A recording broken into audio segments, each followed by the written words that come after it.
ደግሞ ድነትን እንድታገኝ ይርዳሽ። አፈቅርሃለሁ። በጣም ነው የምወድህ፣ በጣም ነው የማከብርህ። ቴንክ ዩ እናመሰግናለን። አመሰግናለሁ እና እንድትረዳኝ እፈልጋለሁ። በጣም ነው የምወድህ፣ በጣም ነው የማከብርህ። ቴንክ ዩ እናመሰግናለን። አመሰግናለሁ እና እንድትረዳኝ እፈልጋለሁ። እና ደግሞ ወደ ክርስትናው ያምጣሽ ማለት እወድሃለሁ ሲል በቃ ማለት እንድትረዳኝ እፈልጋለሁ እኮ። እኔም በጣም ተረዳውሽ። ጌታ ይርዳሽ፣ ወደ ክርስትናው ያምጣሽ። ማለት ደግሞ በቃ ድነትን እንድታገኝ ይርዳሽ። አፈቅርሃለሁ። በጣም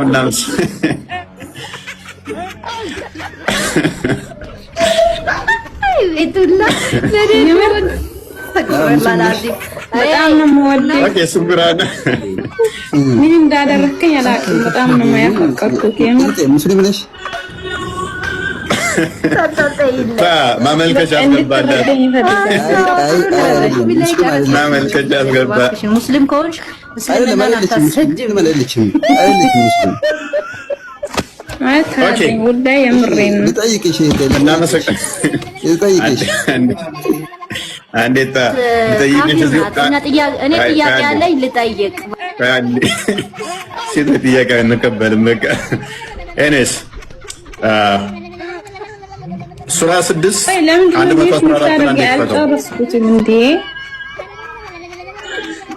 ሁለተኛ ጥያቄ ነው።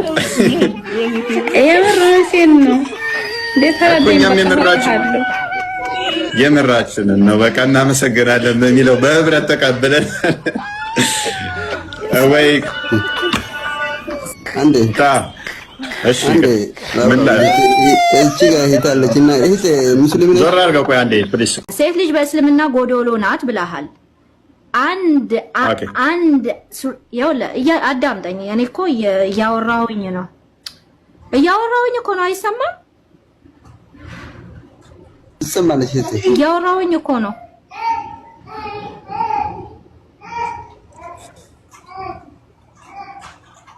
አይሰማም? ጠይብ ለምንድን ነው ታዲያ እንትን የማትሉት? ትሰሚያለሽ? ቀጥይ። እኔ አውሪ የምትሉኝ ነው ፎይ?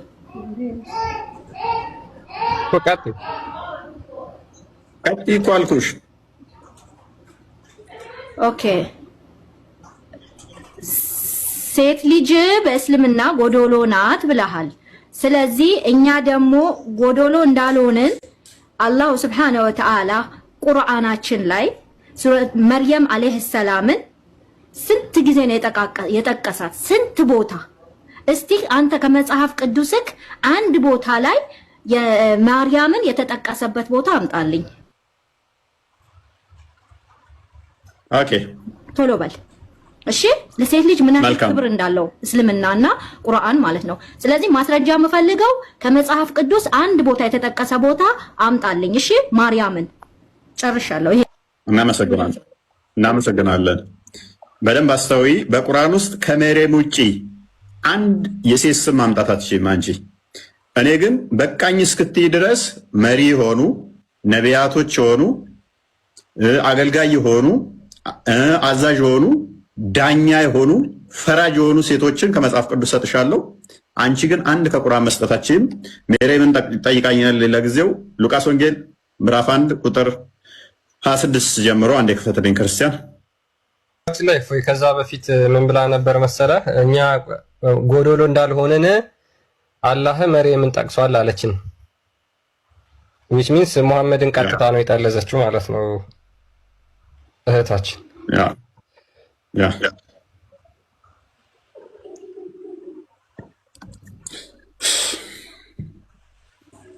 የስ ክብር እንዴት ሴት ልጅን ቁርአን ላይ ምን ያህል ክብር እንዳለው እወቁ ነው እያልኩ ያለሁት። እናንተ ጎዶሎ ናችሁ ትሉናላችሁ።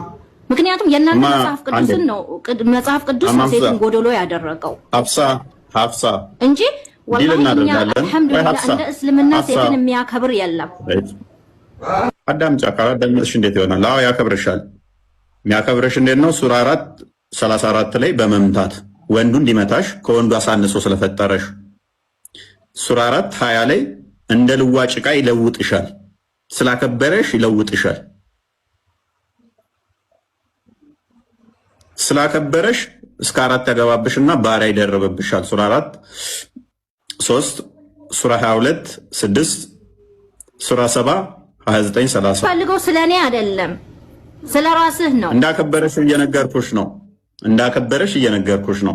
ስለ ራሴ ግን ስለ ማርያም ስለጠየቅሽኝ በመጽሐፍ ቅዱስ ተጠቅሳለች ወይ ከሆነ ከዳዊት ወገን ለሆነ ዮሴፍ ለሚባል ሰው ወደ ታጨች ወደ አንዲት ድንግል ከእግዚአብሔር ዘንድ ተላከ። የድንግሊቱም ስም ማርያም ነበረ። እስቲ ማርያም ሚል ከመጽሐፋችሁ አንጡ አለች። ማርያም ትጠቅሳለች ወይ በመጽሐፋችሁ አለች። በሚገባ መልአኩም ወደ እርሷ ገብቶ ደስ ይበልሽ፣ ጸጋ የሞላብሽ ሆይ ጌታ ከአንቺ ጋር ነው፣ አንቺ ከሴቶች መካከል የተባረክሽ ነሽ አላት። እሷ የተባረከች ጸጋን የሞላባት ተብሎ የተመሰከረላት በመልአክ እግዚአብሔር መልአኩን ልኮ እንዲህ አላት፣ ማርያም ትባላለች። አንቺ እህታችን ከቁርአንሽ ውስጥ ሁለተኛ የሴት ስም ከደገምሽ እኔ ንጽጽር አቆማለሁ። እከሌ የምትባል ተብሎ የተገለጸበትን እስቲ ሁለተኛ ሴት አምጪ። እኔ ከዚህ በኋላ ሴቶችና ወንዶች እኩል እንደሆኑ ማስረጃ ሰጥሻለሁ። አንድ በይ። ሴቶችና ወንዶች እኩል እንደሆኑ ማስረጃ ሰጥሻለሁ። አንቺ ቁርአን ላይ ሴት ከወንድ የበታች መሆኗን ክፈትልኝ። ሱራ 4 34 ላይ እኔ ወንዶች ከሴቶች ጋር እኩል እንደሆኑ ከመጽሐፍ ቅዱስ ሰጥሻለሁ። እንደገና ደግሞ አንቺ እንደ ቁርአን ሌቃ እንደምትለወጪ ሰጥሻለሁ። ሁለት ሴት ስም መጥቀሳችሁም አንቺ ዳኛ፣ ፈራጅ፣ አዛዥ የሆኑ ነብይ የሆኑ ከመጽሐፍ ቅዱስ ሰጥሻለሁ። አንቺ አሰጭኝም። ሱራ 4 34 ክፈትልኝ። ወጣች እንዴ? ወጣች። ፈለጋችሁ እኮ ከዛ በኋላ ራሱ እንዴት እንደተቀመጠች ገርሞኛል። ለምን እነሱ ክርስትናን የሚያስተምሯቸው መንገድ እያጠለሹና እያበሻቀጡ ስለሆነ ለዛ ነው። ዝም ብሎ ጽሁፍ ዝም ብለው እያመጡ ሴቶችን እንደዚህ ያጥላላል ምናምን ሲሏቸው እውነት ይመስላችኋል? ማይገናኝ እያመጡ ጽሁፎች እያመጡ እንትን ሲፎግሯቸው እውነት ይመስላችኋል? አይምሰላችሁ። መብራት ይችላሉ። ኦኬ ያላችሁ ፖይንት አሁን ምን መሰለሽ፣ አንተ አሁን ማርያም ከኮሳ በስተቀር በቁርአን ያወሩ ኮሳ በስተቀር የተጠራው ስም የለም ነው የምትለው አይደለም? ማን የምትባል ተጠቅሳለች? ማን የምትባል ሴት ተጠቀሰች? እሷ ብቻ ናት። ማርያም ብቻ ናት። ሱረቱል ማርያም ማርያም ብቻ ናት። እሱ ብቻ ነው።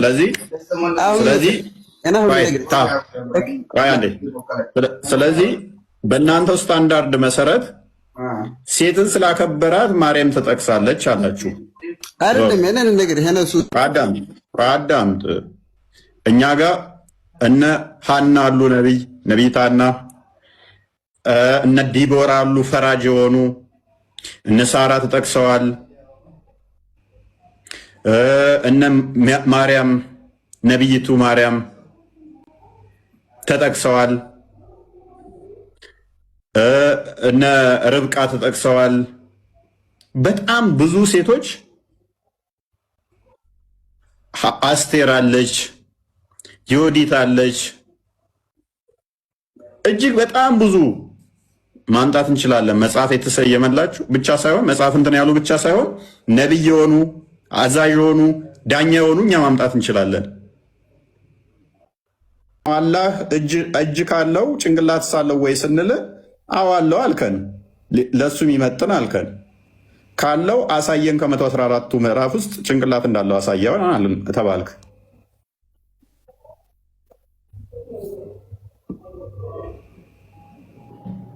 ትሰማለኛ? ቀጥል አብዱልሐሚድ። ይሰማል። ጥሩ ነው አለው። አላህ እጅም ሁሉም ነገር አለው፣ ግን ለሱ የሚመጥን ነው ያለው። ይሄንን እንዳለ ማስረጃ አሁን ላይ ስላልያዝኩት ነው። ማስረጃ አለው፣ ችግር የለውም ሌላ ጊዜ። አሁን ግን በሌላ ርዕስ መወያየት እንችላለን። ኦኬ እሺ፣ እንታውልህ ይሄንን አሁን እኮ ማስረጃ እንደዚህ መጠየቅ እኔ ላመጣሁት ነገር ነው እንጂ አብዱል በፈበረከው በፈጠርከው ነገር ማስረጃ ብለህ ማፋጠጥ አትችልም። ለምንድን ነው የምታለቃቅሰው? ቆይ ተረጋጋ። እኛ ስለ እስልምና መወያየት የምንችለው ጎበዝ፣ ያላ ጭንቅላት መሰረታዊ አይደለም። ያላ ጭንቅላት መሰረታዊ አይደለም። በእስልምና መሰረት ምንድነው እሱ? ቂጥ ማጠብ አይደለም? ውዱ ማድረግ። ሰውዬ አታስቀ ወደ ሌላ አትሂድ። እኔ እንደዛ አላልኩም። ስንት ማግባት? ቆይ አንዴ። ያላ ጭንቅላት መሰረት አይደለም። ልብ በሉ፣ ያላ ጭንቅላት መሰረት አይደለም። ውዱ ማድረግ፣ ቂጥ ማጠብ ግን መሰረት ነው። ስንት ማግባት መሰረት ነው። እንዴት ወሲብ ማድረግ መሰረት ነው። አፍንጫ ውስጥ ውሃ መጨመር መሰረት ነው።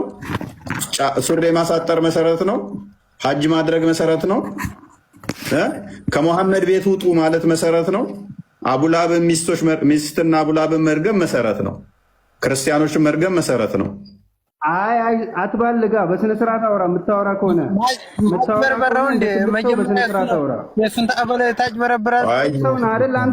ስላላ ጭንቅላት እያወራን ስለ መሰረት እናውራ፣ መሰረት ስለሆነ ነገር እናውራ ይለኛል እንዴ? ስለ አምላኩ ጭንቅላት እያወራ ምናምን ብለህ አታስቀይስ። አውሾዩ ሎክ አንተ ነው ስለ አቡላብ አዳምጥ። እኛ ጭንቅላት እግር ምናምን ብለን ወጣው ለአላህ አዳምጥ። አንድ ጊዜ አዳምጥ፣ ራስ አዳምጥ። ስለ አቡላብ ስድብ አንድ ምዕራፍ ሙሉ አለ። ከ114 ውስጥ አንድ ምዕራፍ ሙሉ አለ። አምላክህ እግር እንዳለው እንኳን ቁርአን ውስጥ አልተጠቀሰም፣ ሐዲስ ላይ ነው ያለው። እጁ ነው የተጠቀሰችው። ጭንቅላቱ በቁርአንም በሐዲስም አልተጠቀሰም። ስለ አቡላብ ስድብ ግን ሚስቱ ስለመሳደብ ግን አንድ ምዕራፍ ሙሉ አለ። ስለ አምላክህ ጭንቅላት ስንጠይቅህ አላልከን አታመጣም መቼም።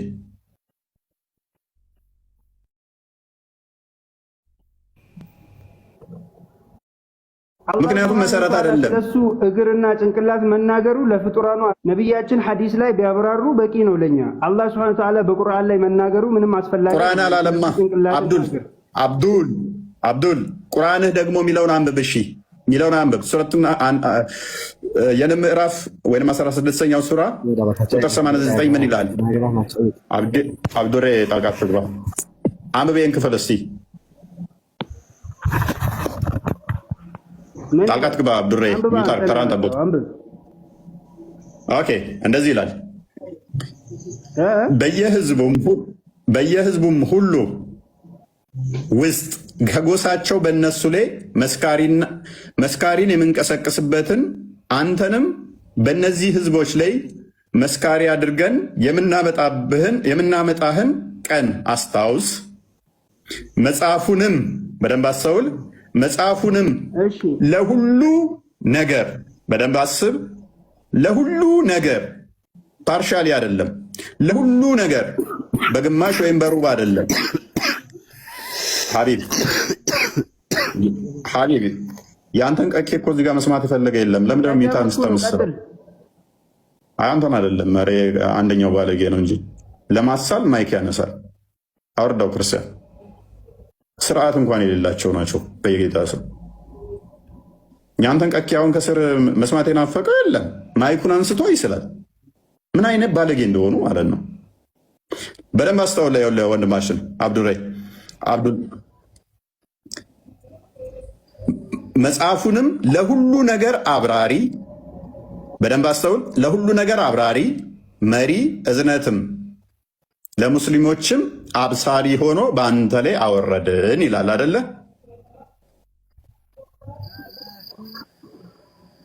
አዎ ይላል። ጨረስክ? ልመልስ? አንድ የጨርስና ሀሳብህን መልስልሃለሁ። ስለዚህ ለሁሉ ነገር አብራሪ ከሆነ ለሁሉ ነገር በተባለው ስላላ ነገር መካተት አለበት ማለት ነው። ለሁሉ ነገር ነው የተባለው። ስለዚህ ስለ አምላክህ እጅ እንዳለው ነግሮህ እግር እንዳለው ሳይነግርህ ሐዲስ ነው የነገረ።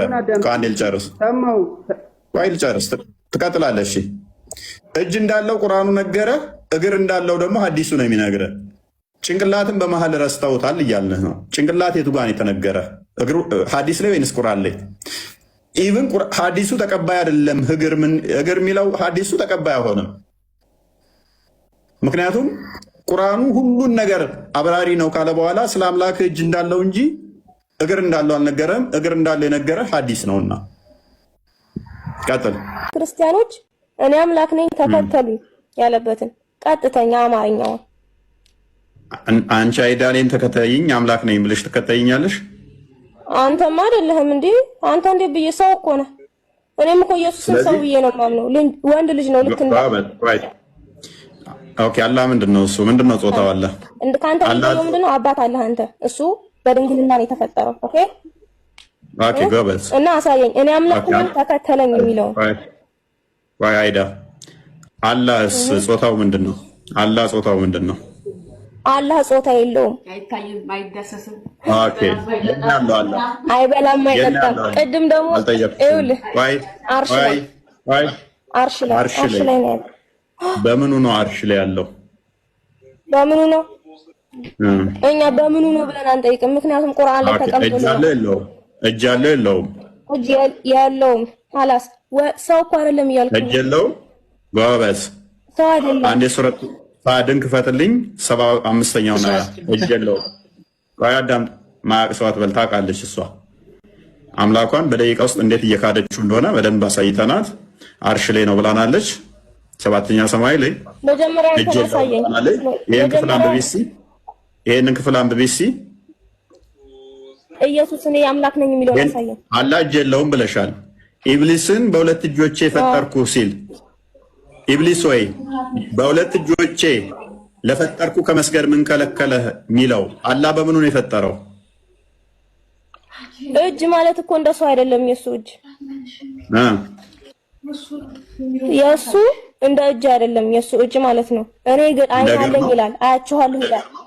እንደ እግሩ ነው። እኔ አይን አለኝ አያችኋለሁ ይላል። እንደ ሰው እጅ አይደለም። እኔ እንደማን እጅ ነው? እንደ ዝንጀሮ የሚሆን ምን አገባኝ እኔ። እጅ አለ የለውም? እሺ ሃይ አለ የለውም? አንተ እኔ የጠየኩህን እሺ መልስልኝ መጀመሪያ።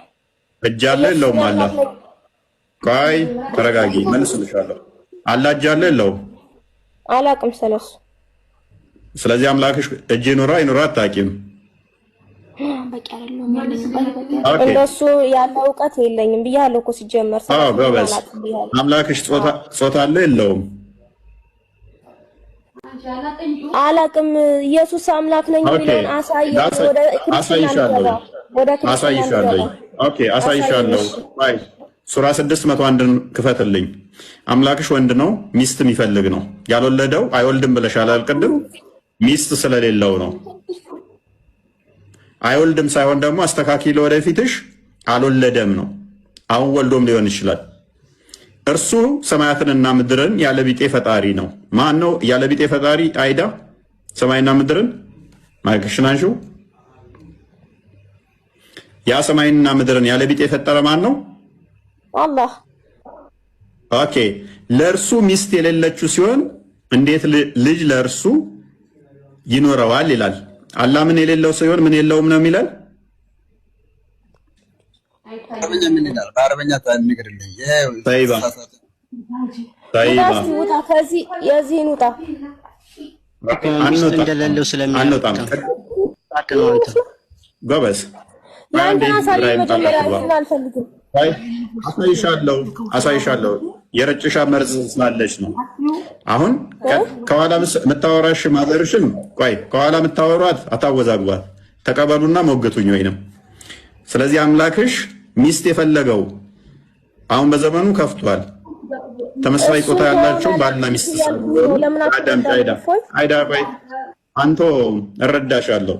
ተመሳሳይ ጾታ ያላቸውን ባልና ሚስት እየሆኑ ስላስቸገሩ አላህ ሴት ሆኖ ሴት ነው ፈልጎ ነው ወይንስ ወንድ ስለሆነ ነው? ሚስት ስለሌለኝ ልጅ የለኝም ነው እንዴ?